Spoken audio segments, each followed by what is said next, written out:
We begin with State Superintendent Ryan Walters talking publicly for the first time days after allegations naked women were seen on a TV in his office first surfaced.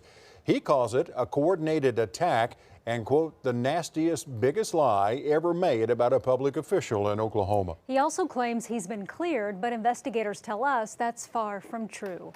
News 4's Spencer Humphrey is here to break down a whirlwind afternoon at the state capitol. Spencer. Yeah, never a dull moment covering the Capitol, it seems, as today State Superintendent Ryan Walters stood outside Governor Stitt's office, accusing the governor and his appointed board members of trying to sabotage him. It's a familiar narrative we've heard from Walters when he's faced other scandals in his time as superintendent. And while he had plenty of accusations to share, he was not willing to give us any specifics, details, or supporting facts when asked. And at times, he even openly lied.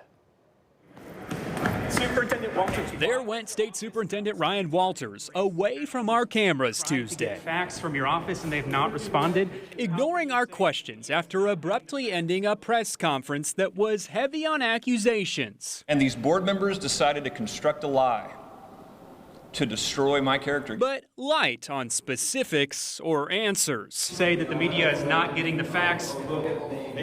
Walters called that press conference days after two state school board members claimed they saw nude images of women playing on Walters' office TV during last week's board meeting. Board members Ryan Dethridge and Becky Carson told the Oklahoman and Non-Doc they immediately confronted Walters, who then looked at the TV, scrambled for a remote, and shut it off without acknowledging what happened. The State Office of Management and Enterprise Services opened an investigation and Monday asked the Oklahoma County Sheriff's Office to open a criminal investigation. The Sheriff's Office told us Monday it was way too early to jump to any conclusions. We have to do our own due diligence. But 24 hours later, Walters began his press conference by falsely claiming investigators had concluded something. We have had our name cleared by both OMES and the Sheriff's Office.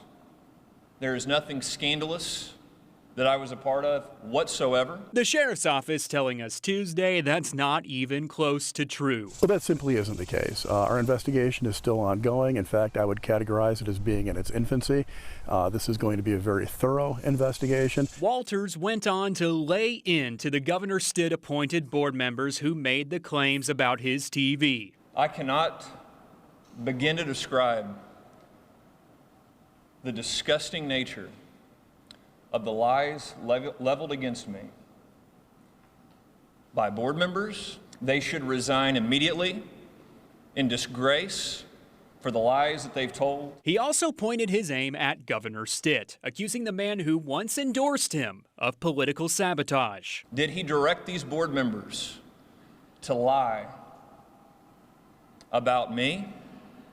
Did he direct his board members to go in and disrupt everything in these board meetings? Walters did not deny nude images played on his TV, but did claim the TV was open to a cable network and none of his devices were involved. None of my devices were ever connected to that TV. When pressed about which cable network was on, he didn't answer, nor did he when we asked if someone else's device was connected to the TV. And never did Walters say what specifically he thinks the board members lied about. In a statement Tuesday, board members Dethridge and Carson told us in part, no board member has accused Superintendent Walters of anything. We only brought attention to inappropriate content on a TV. Content that would cause a teacher in our state to lose their license. As the investigation continues, we urge Superintendent Walters to cooperate with law enforcement and refrain from smearing the names, characters, and reputations of board members. Meanwhile, Walters turned his sights to the press. There's so many in the press, the opponents of what we're doing. They despise the work being done by Oklahomans. They despise the will of the people. But since Friday, News 4 has been reaching out to Walters' office with questions about what happened, asking them to share any facts and evidence they can to back up his claims. But 5 days later, we still haven't gotten a response. And Walters ended that press conference after only taking 3 questions. We still had more. Are the board members lying that you turned off the TV? Did you see what was on the TV? We tried our hardest to give him an opportunity to answer. Why has your office not responded to our inquiries at all this week? We've tried to get facts from your office and they've not responded. State Representative Forrest Bennett watched the entire thing. Ryan Walters came up here and lied about the scandal, lied about the media, lied about teachers' unions, uses another opportunity to attack anybody that he could. He also tried asking Walters something. I was asking him if he was happier to be talking about this scandal than us being 50th in education under his watch, and he didn't answer it at all.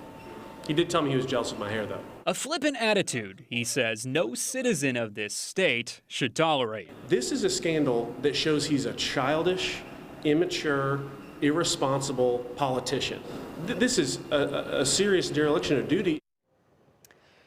And we reached out to Governor Stitt's office to see if he has any response he'd like to give to Walters' accusations. We did not hear back. We did hear from both House Speaker Kyle Hilbert and Senate President Pro Tem Lonnie Paxton, who each confirmed the investigation's not over. Nothing has been concluded one way or the other, and say everyone needs to just take a step back, wait for the investigation to finish, and then take appropriate action based on what investigators find.